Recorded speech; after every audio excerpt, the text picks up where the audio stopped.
Smettetela di comprare i cordon bleu al supermercato. Vi faccio vedere io come farlo a casa. Venite con me, che lo facciamo insieme. Noi ce lo andiamo a preparare di manzo, ma voi potete prepararlo come più preferite. Pollo, tacchino, fatevi preparare la carne dal vostro macellaio e vi faccio vedere io come farcirla. Quando avete le vostre fettine pronte, partiamo con la farcitura. Un pizzico di sale, un po' di pepe e poi partiamo con della scamorza affumicata. Ci andiamo a ricreare il primo strato. Prosciutto cotto, mi raccomando, comprate del prosciutto cotto di qualità e mettetene in abbondanza. E sopra ricopriamo ancora con un po' di scamorza.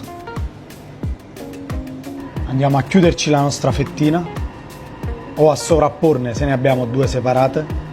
Esercitiamo un po' di pressione all'estremità prima di panarlo. Passiamo alla panatura. Uova, mettiamo ancora all'interno un po' di sale, un po' di pepe e pangrattato. Questa volta impaniamo senza la farina.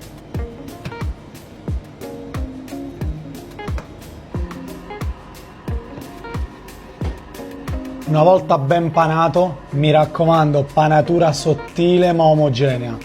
Lo facciamo riposare un quarto d'ora, 20 minuti in frigorifero e poi passiamo alla cottura. Il cordon bleu ha riposato, ora lo andiamo a cuocere. Il cordon bleu è cotto e sentite com'è crunchy.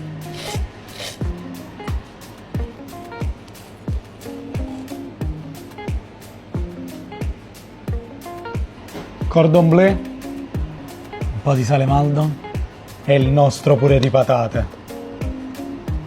E poi vi faccio vedere come si fa il purè di patate. È arrivato il momento più bello, quello dell'assaggio.